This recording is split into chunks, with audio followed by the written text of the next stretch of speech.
Hello and welcome to the Braves Postcast, part of Locked On Sports Atlanta. I'm Grant McAuley. He is Jake Mastroianni, and we are coming to you after another Braves win. That's right, make it two in a row for the defending world champs as they pick up a 2-1 victory over the Cincinnati Reds at Truist Park on a night when the club got their World Series rings. It was Kyle Wright who was shining the brightest. He was on the mound for the Braves with one of the best starts of his young career, helping Atlanta to that 2-1 victory. If you're new around here to the Braves Postcast, we hope you'll stick around. We also hope you'll subscribe to Locked On Sports Atlanta. Make sure you hit that little bell so you get the notifications each and every time we drop a new episode of the show. But Jake, let's dive into things here and look at what happened tonight. And I don't think there's any better place to start, no pun intended, than Kyle Wright.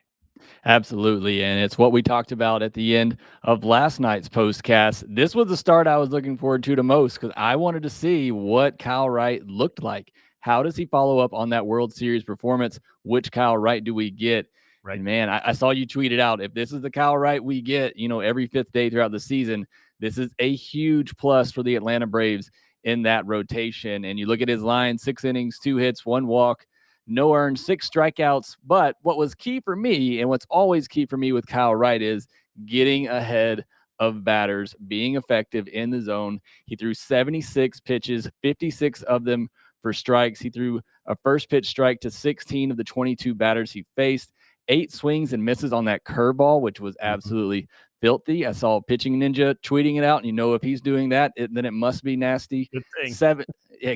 7 called strikes on the sinker as well. It was just an amazing night. It was everything I wanted to see. I'm trying not to get too excited, but man, you can dream on this outing from Kyle Wright. Yeah, you certainly can. And you hope that Kyle can build on this. And I was going back and looking because we talked about Kyle Wright for so long as he was a first round draft pick. He didn't take long to get to the major leagues. He made his debut late in 2018. But this is, parts of 5 seasons now in the big leagues for Kyle Wright since he's thrown a game now here in 2022. He still has only made 15 starts and he's still in his mid 20s. So this is not a guy that's necessarily long in the tooth. He may have lost his prospect status a little while ago, but there's still a ton of potential, ton of promise in him. And man, did he come up big in the World Series last year for the Braves to really earn himself this opportunity, yet another opportunity to carve out a spot in the Braves rotation. And I'm really hoping that this one, Jake, can be a little less interrupted than some of his others have been. But the onus is going to be on Kyle Wright to do the things that he did tonight. That's be on the attack. It seemed like every hitter we were looking at, he was ahead strike one, as you mentioned. All those 1 and 2 counts that he had, he racked up half a dozen strikeouts, which may not sound like a ton, but that did tie his career high. And he pitched into the 7th inning. All of these are huge positives, and I would be very excited to see this version of Kyle Wright throwing for the Braves every 5th day for the foreseeable future. But let's let you know what happened just overall as the line score of this game really tells the story. It's the Reds offense. They couldn't get anything going until the 9th inning. A run on 3 hits, no errors, 4 men left on base. The Braves, meanwhile, 2 runs on 8 hits, an error, 10 men left on base. We'll talk a little bit about the Atlanta offense when we get to it. Reds now 1-2 with this loss. Braves improved to 2-1. Kyle Wright, the winner, picks up that victory, the first one of the season for him, hopefully the first of many. Vladimir Gutierrez is 0-1 taking the loss, and Will Smith grabbed the save, his first of the season in a game that lasted 2 hours and 50 minutes, and a crowd of 40,310 were on hand to see it. And of course, this was a night that started out with a lot of pomp and circumstances. The Braves got their World Series rings, but I just want to point out that when it comes to overall performances that the Braves needed to see, a couple of runs early was all Kyle Wright needed in this game. And I'm just hoping that this, again, is the first of many for the young righty. Yeah, absolutely. I mean, again, to me, this was one of the biggest keys. It's hard to say it's the biggest key when you're talking about your 4th starter in a rotation, but I thought this was one of the biggest key storylines for the Braves over this entire season is finding that guy that can step up in the rotation. And they got that with Kyle Wright. A clean game, all around. The Reds made some great defensive plays. Nick Senzel in the center field. We talked about the night before the catch he made on the ball that Matt Olson hit to left center. Now he goes to right center and makes an unbelievable catch. So, I mean, a clean played game, I thought, all around, and the Braves come away with a 2-1 victory.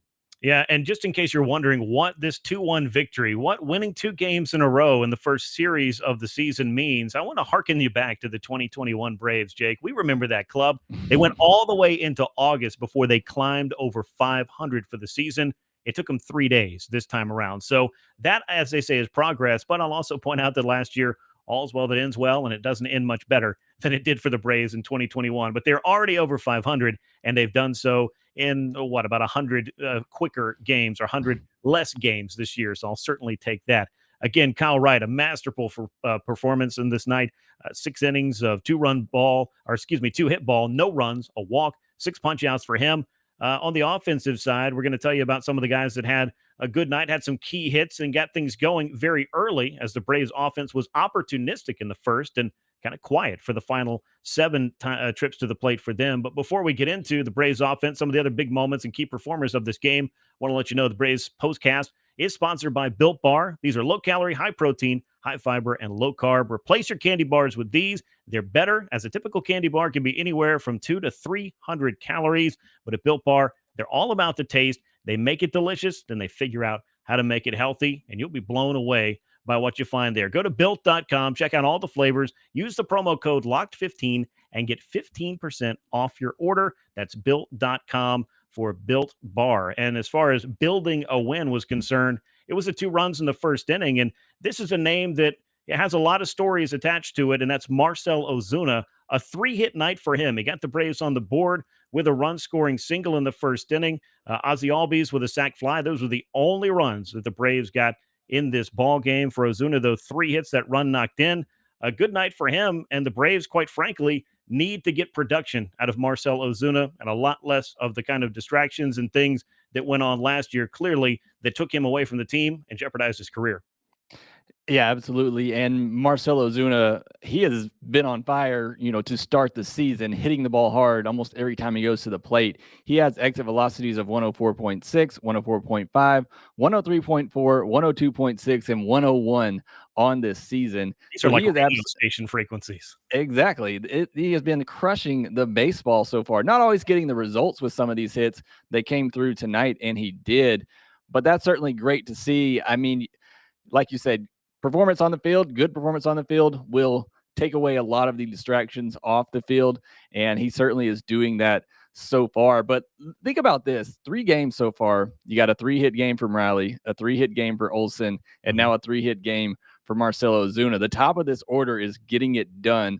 They were 7 for 13 tonight with 2 walks. That's pretty good for your first 4 hitters in the lineup.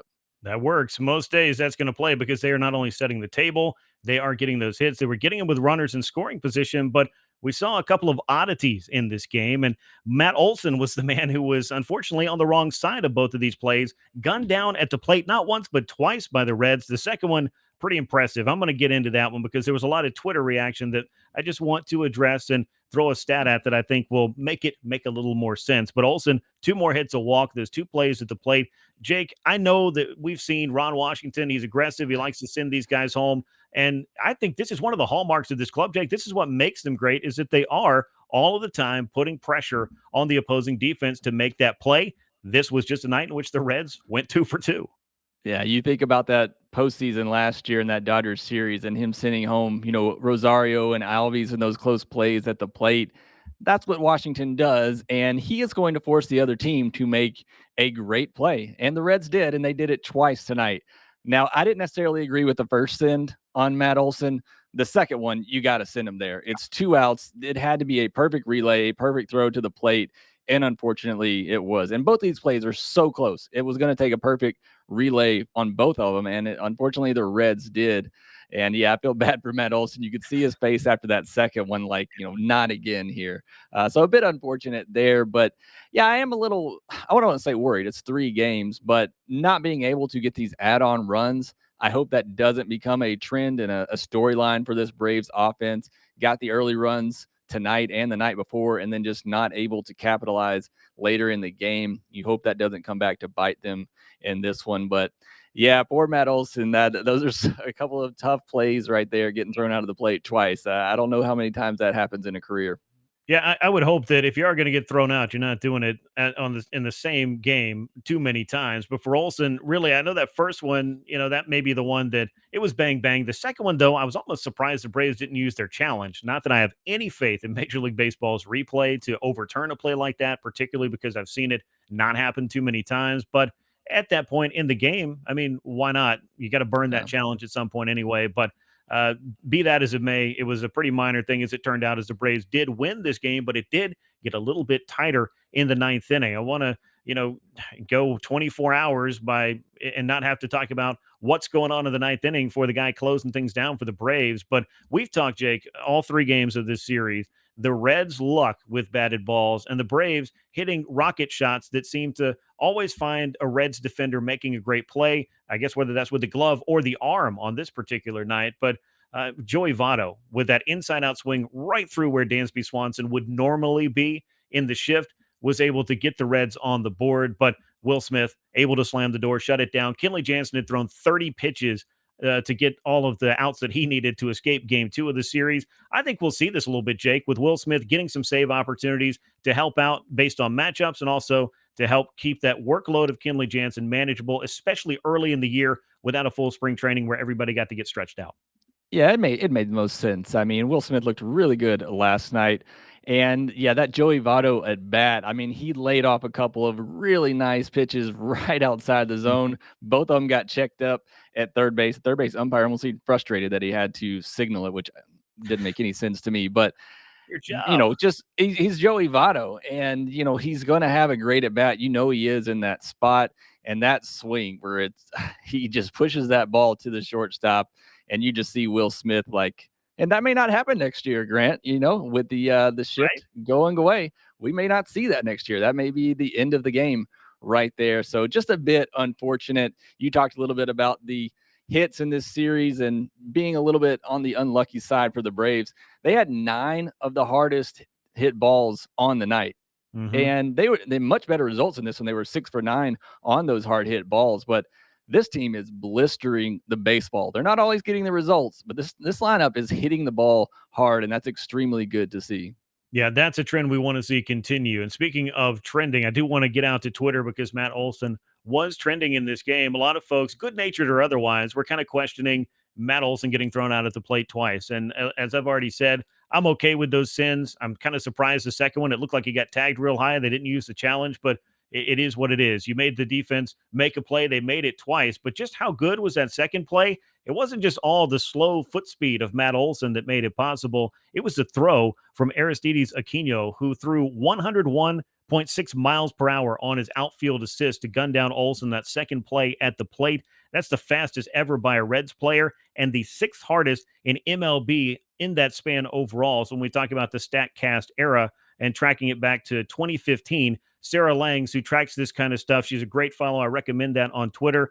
I mean, this is a list of outfielders that you may not necessarily know by name in terms of the household names and all the Gold Glovers, but this was an impressive assist by Aquino, and I think that adds a little bit of context to Olson getting tossed out at the or getting thrown out at the plate, and the Braves being denied another insurance run late in that game. So I think that Wash's windmill is going to keep going. I think Olson's going to get some chances to beat some throws by more than a little bit this year, and if he keeps getting on base, the Braves are going to be very happy with the results throughout the season. We're going to tell you a little bit about Sunday's game as the Braves look to take 3 out of 4 from the Reds in this series. And I want to tell you, though, first about betonline.net, your number one source for all your betting needs and sports info. You can find all the latest sports development, including this week's Masters Championship odds, as well as podcasts and reviews for all the different leagues.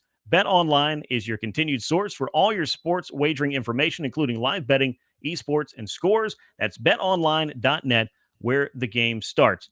Tomorrow's game will be starting, or Sunday's game, I should say, will be starting at 1:30 at Truist Park. It'll be Ian Anderson against Hunter Green, making his major league debut. It's a 1:35 first pitch. Jake, this is an exciting pitching matchup. Hunter Green toeing the slab for the first time in his big league career. Yeah, I'm a Braves fan first and foremost, but I'm also a baseball fan, and I am excited to see what Hunter Green can do on the mound against the Braves. I think, as far as a strategy for the Braves, be patient, let this young man come into the zone with that fastball and work his pitch count. Again, make him control that pitch. Yes, he throws very hard. Will he be able to command it? I hope the Braves hitters, come in with a little bit of a patient approach, as they have in these last 2 games for sure. And for Ian Anderson, I'm a little concerned about Ian. Not necessarily that he won't be good, but his second to last start in spring training, he got roughed up pretty bad. And his last spring training start, he had to leave early with that blister on his great toe. So he's not exactly stretched out. And my only really worry is that he's just not able to go very long in this game. And he's a pitcher that sometimes can rack up the pitch count, really early in a game as well. So that's my only really issue with him in this one is how long will he be able to go? Maybe we get to see Spencer Strider come back in, though, if he's not able to go long, and that would be fun as well. But yeah, should be a really good pitching matchup. Two really good young pitchers. Yeah, it should be Ian Anderson making obviously his season debut, one of the good young right-handers in all of the National League as he tries to help the Braves take a series victory in their 4-game set as part of this championship week at Truist Park and on a weekend and on a night in which the Braves were able to pick up some pretty serious bling, I think is how a lot of the guys were describing it. Those World Series rings look tremendous. Those are some cutting edge and yet uniquely and perfectly 2021 Braves. They captured that team and its essence right down to the T, and a beautiful tribute to Hank Aaron as well was all incorporated in that. So those rings were looking great before the game. Kyle Wright looking great in the game, and a Braves win 2-1 that final score. Always the outcome that Atlanta's looking for to be on the right side of the scoreboard. Thanks for joining us here on the Braves Postcast, part of Locked On Sports Atlanta. Make sure you subscribe and you click that bell so that you get notifications every time we drop an episode. Jake, had a great time chatting it up with you about this game. I look forward to doing it again on Sunday. That'll do it for us here tonight. Once again, your final was the Braves 2 and the Reds 1. For Jake Mastroianni, I'm Grant McAuley. Join us tomorrow for another Braves Postcast. So long, everyone.